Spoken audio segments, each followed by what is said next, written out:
Hello everyone, welcome back to zero YouTube channel. This is Shivani Keswani. आज हम IBACIO का जो अटेस्टेशन फॉर्म और SSQ था उससे रिलेटेड सारी क्वेरीज को कवर करने वाले हैं। मैंने ये क्वेरी अपने टेलीग्राम चैनल से कलेक्ट की है। जो कैंडिडेट्स थे उनसे मैंने क्वेरीज मांगी थी, तो उन्होंने बताए जो जो उनके डाउट्स थे, और बहुत सारे कमेंट सेक्शन में भी बहुत सारे क्वेश्चंस आए थे पहले वीडियो में, तो उससे मैंने बहुत सारे क्वेश्चंस कवर किए हैं। जो बार बार क्वेश्चंस पूछे जा रहे थे उनको मैं कवर कर रही हूँ इस वीडियो में। अगर कोई क्वेश्चन छूट जाता है तो आप उसे कमेंट सेक्शन में या फिर मेरे टेलीग्राम चैनल पे पूछ सकते हो। वहां पे बहुत सारे कैंडिडेट्स हैं जो आपकी हेल्प कर देंगे। तो आइए स्टार्ट करते हैं। टेलीग्राम चैनल का लिंक आपको मेरे डिस्क्रिप्शन बॉक्स में मिल जाएगा। अगर वो लिंक काम ना करे तो सर्च कीजिए @शिवानी केसवानी 21। आइए स्टार्ट करते हैं। सबसे पहले जो क्वेश्चन आ रहा था वो डॉक्यूमेंट अपलोडिंग प्रोसेस से रिलेटेड आ रहा था। तो इसमें आपको 3 चीजों का ध्यान रखना है। पहली चीज, जो डॉक्यूमेंट है वो आपका PDF फॉर्मेट में होना चाहिए। दूसरी चीज, उसको आपको 100 KB की साइज से कम रखना है। तीसरी चीज, कोई स्पेशल कैरेक्टर नहीं यूज करना है। ये तीनों चीजें कर लिए फिर भी डॉक्यूमेंट अपलोड नहीं हो रहा है तो लॉग आउट कीजिए, वापस लॉग इन कीजिए, डॉक्यूमेंट्स अपलोड हो जाएंगे। इसके बाद भी अगर प्रॉब्लम आती है तो प्लीज इंटरनेट कैफे पे जाके अपलोड करवाइए। मोबाइल से हो सकता है कोई प्रॉब्लम आए। आइए सेकंड क्वेश्चन लेते हैं। तो बहुत सारे कैंडिडेट्स के कास्ट सर्टिफिकेट से रिलेटेड क्वेश्चंस आ रहे थे। तो कास्ट सर्टिफिकेट से रिलेटेड मेरे पास कोई भी नॉलेज नहीं है, तो आप मेरे टेलीग्राम चैनल पे जाके पूछिए। वहां पे बहुत सारे कैंडिडेट्स आपकी कास्ट के मिल जाएंगे, वो आपकी क्वेरी सॉल्व कर देंगे। तीसरी चीज, बहुत सारे स्टूडेंट्स ये वाला क्वेश्चन भी कर रहे थे कि जो लास्ट 5 ईयर्स में कहीं गए ही नहीं, उनको उस वाले फील्ड में क्या डालना है, क्योंकि उसको आप निल नहीं छोड़ सकते हो। ठीक है, तो आपको क्या करना है, जो स्टार्टिंग वाला डेट है उसमें DOB डाल सकते हो आप, या फिर आप वहां पे 1 नवंबर 2016 डाल सकते हो। और जो एंड वाला डेट है उसमें आप आज का डेट, करंट डेट डाल सकते हो, या फिर 00000000 डाल सकते हो। ठीक है, ये दोनों काम कर जाएगा। इन दोनों में से कोई ना कोई एक तरीका काम कर जाएगा। और करंट एड्रेस डाल देना एड्रेस वाले जगह पे। ठीक है, तो ये आपका ये वाली क्वेरी सॉल्व हो गई। नेक्स्ट है, अगर कोई करंटली पोस्ट ग्रेजुएशन भी कर रहा है लेकिन कंप्लीट नहीं हुई है, तो आप उसको बिल्कुल भी मत शो कीजिए, क्योंकि अभी आपके पास पूरे डॉक्यूमेंट्स कंप्लीट नहीं है, तो उसका आप कहीं भी डिक्लेयर मत कीजिए। तीसरी चीज, ये भी पूछा जा रहा था कि फैमिली इनकम से रिलेटेड जो एक क्वेश्चन था उसमें आपको क्या लगाना है, उसको आप निल छोड़ दीजिए, ब्लैंक छोड़ दीजिए, क्योंकि उसका आपको अगर फैमिली इनकम पता है तो आप डाल सकते हैं, वरना वो मैंडेटरी नहीं है तो आप छोड़ सकते हैं उसको। अब एक क्वेश्चन आ रहा था जो फॉरेन रेफरेंस परफॉर्मा आया था, तो जिसका कोई फॉरेन रिलेटिव नहीं है या जो कभी फॉरेन नहीं गया है उसको क्या करना है, उसका जो फॉरेन परफॉर्मा है उसमें हर जगह निल डाल देना है, और उसको सिग्नेचर, नीचे सिग्नेचर करना है, कैंडिडेट नेम डालना है, डेट और प्लेस पूछा गया है तो वो आपको फिल कर देना है। लेकिन उसको आपको डॉक्यूमेंट्स के साथ अपलोड करना है और उसको आपको DV के टाइम ले भी जाना है। ठीक है, एक और क्वेश्चन आ रहा था कि साइकोमेट्रिक टेस्ट के ही दिन इंटरव्यू होगा, तो नहीं, इंटरव्यू अलग डे पे होगा और साइकोमेट्रिक टेस्ट और DV आपका सेम डे पे होगा। ठीक है, और आपका एक क्वेश्चन आ रहा था PDF फॉर्मेट और साइज से रिलेटेड, एक और बार क्वेश्चन आया था तो वो मैंने आपका क्लियर कर दिया है। और ड्रेस कोड के बारे में क्वेश्चन आ रहा था, तो DV का ड्रेस कोड, ऐसा कोई ड्रेस कोड नहीं मेंशन है और ना कुछ ऐसा DV में होता है, बट आप नॉर्मल फॉर्मल्स पहन के जा सकते हो। फॉर्मल्स बॉयज के लिए, और गर्ल्स के लिए सूट, सलवार सूट, साड़ी नहीं पहन के जाओ, DV में इतना ज्यादा रिक्वायर्ड नहीं होता है। सूट आप नॉर्मल पहन के जा सकते हो या फॉर्मल्स भी डाल सकते हो। ठीक है, और एक ये वाला चीज हो गई। अब आइडेंटिटी सर्टिफिकेट से एक डाउट था कि इंग्लिश और हिंदी दोनों में फिल करना है क्या।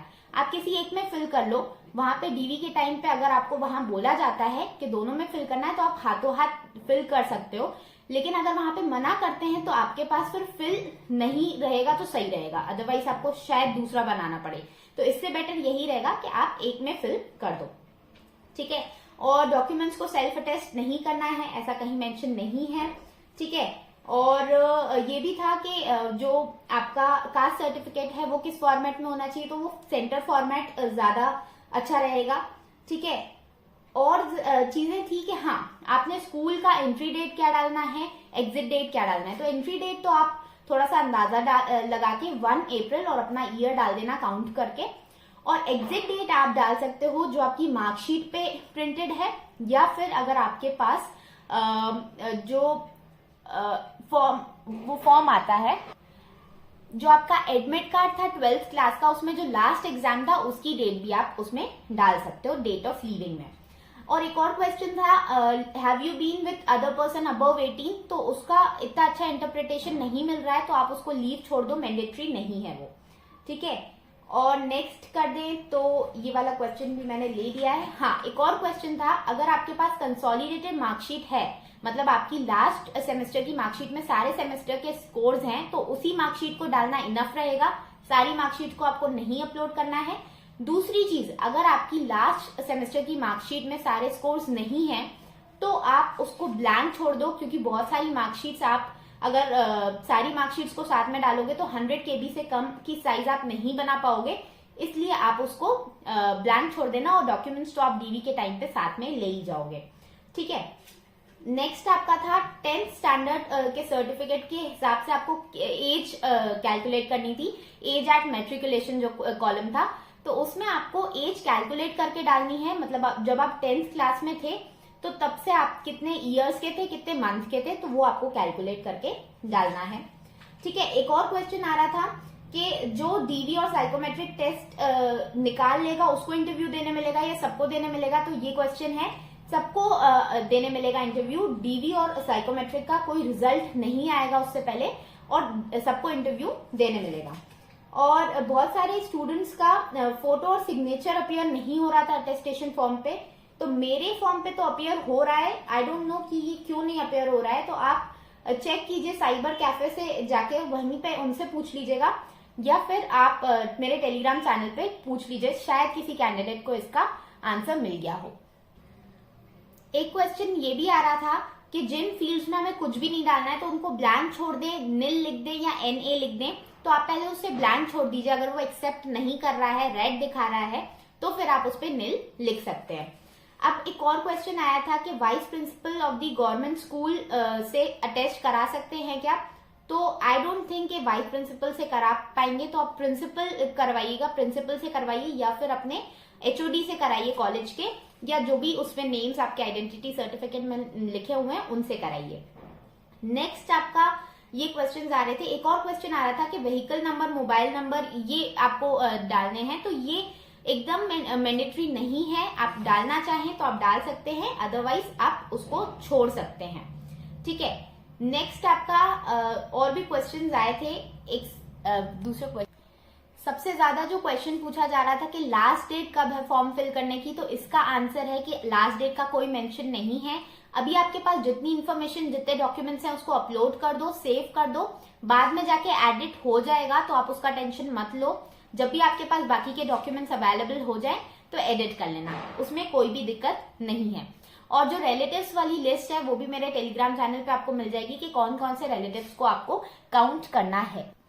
एक क्वेश्चन ये भी आ रहा था कि 10th में सर्टिफिकेट नहीं हो या 12th का सर्टिफिकेट नहीं हो तो क्या करें, तो डिजी लॉकर ऐप डाउनलोड करो, वहां से अगर आपको मिल जाता है तो ठीक है, अगर नहीं मिलता है तो दोनों सर्टिफिकेट और मार्कशीट दोनों में आप अपनी मार्कशीट अपलोड कर सकते हो, ठीक है। इसका ये आंसर है। एक क्वेश्चन ये आ रहा था कि ग्रेजुएशन की डिग्री नहीं है, प्रोविजनल है, तो प्रोविजनल सर्टिफिकेट अपलोड कर सकते हो, तो बिल्कुल कर सकते हो, और डीवी में भी आप प्रोविजनल ले जा सकते हो, बट मेरी ये एडवाइस रहेगी कि आप अपना डिग्री के लिए अप्लाई कर दो और उसकी जो रिसीट आती है वो साथ में ले जाओ, तो वो बेटर रहेगा, अदरवाइज प्रोविजनल भी चल जाएगा अगर आप नहीं अरेंज कर पा रहे हो तो। एक क्वेश्चन ये आ रहा था कि रेफरेंसेस में जो 2 नेम डालने हैं, एड्रेस डालना है, फोन नंबर डालना है, तो वो किसका डाल सकते हैं, तो वो आप अपने पेरेंट्स का, फैमिली का नहीं डाल सकते हो, रिलेटिव्स का नहीं डाल सकते हो, उसमें आप फ्रेंड्स का डाल सकते हो या नेबर्स का डाल सकते हो, लेकिन आप फैमिली का नहीं डाल सकते उसमें। कई सारे स्टूडेंट्स ने ये भी बोला था कि OBC सर्टिफिकेट अपलोड करने का ऑप्शन नहीं आ रहा है, तो ऑप्शन बहुत सारे कैंडिडेट्स को नहीं आ रहा है, इसका मतलब उन्होंने दिया नहीं है, तो आप इसका बिल्कुल भी टेंशन मत लो, आपका कोई भी फॉल्ट नहीं होगा अगर आपने अपलोड नहीं किया तो। एक क्वेश्चन ये आ रहा था कि अगर मैं करेंटली एम्प्लॉयड हूं तो NOC लेके जानी है, तो NOC आप करेंटली एम्प्लॉयड हो तो ले जाओ, और अगर पहले कभी एम्प्लॉयड थे तो आपको रिलीविंग लेटर ले जाना है, और वो भी अगर आपकी गवर्नमेंट जॉब थी तो ही इस केस में आपको NOC और रिलीविंग लेटर ले जाना है। कई सारे स्टूडेंट्स को इनवैलिड क्रेडेंशियल्स दिखा रहा था जब भी वो लॉगिन कर रहे थे, तो इसका मैं एक और बार आपको बता देती हूँ। आपको एप्लीकेशन में MHA वाला डालना है जो आपका एप्लीकेशन नंबर है, और पासवर्ड में आपको first 4 characters of your name, उसके बाद आपको DOB डालनी है DDMMYYYY के फॉर्मेट में, ठीक है, बिना कोई स्पेस दिए, बिना कोई स्लैश लगाए आपका लॉगिन हो जाएगा। सो कैंडिडेट्स, ये सारे डाउट्स मैंने कंप्लीट कर दिए हैं। अगर कोई भी डाउट आपका बचा हो तो आप प्लीज उसे कमेंट सेक्शन में पूछ सकते हैं, या फिर मेरी टेलीग्राम चैनल पे आप पूछ सकते हैं। @शिवानी केसवानी 21 सर्च कीजिए, या फिर आपको उसकी लिंक मेरे डिस्क्रिप्शन बॉक्स में मिल जाएगी। मैंने साइकोमेट्रिक टेस्ट को कैसे प्रिपेयर करना है उसका भी एक वीडियो डाला है, लिंक आपको डिस्क्रिप्शन बॉक्स में मिल जाएगा। और कैसे आपको इंटरव्यू का प्रिपरेशन करना है उसका भी मैंने लिंक डाला है, उसका भी लिंक आपको डिस्क्रिप्शन बॉक्स में मिल जाएगा। तो अपनी तैयारी चालू रखिए, बहुत अच्छे से तैयारी कीजिए। जो भी डाउट्स वगैरह है आप मेरे टेलीग्राम चैनल पे निश्चिंत होकर पूछ सकते हैं। Thank you everyone, bye bye.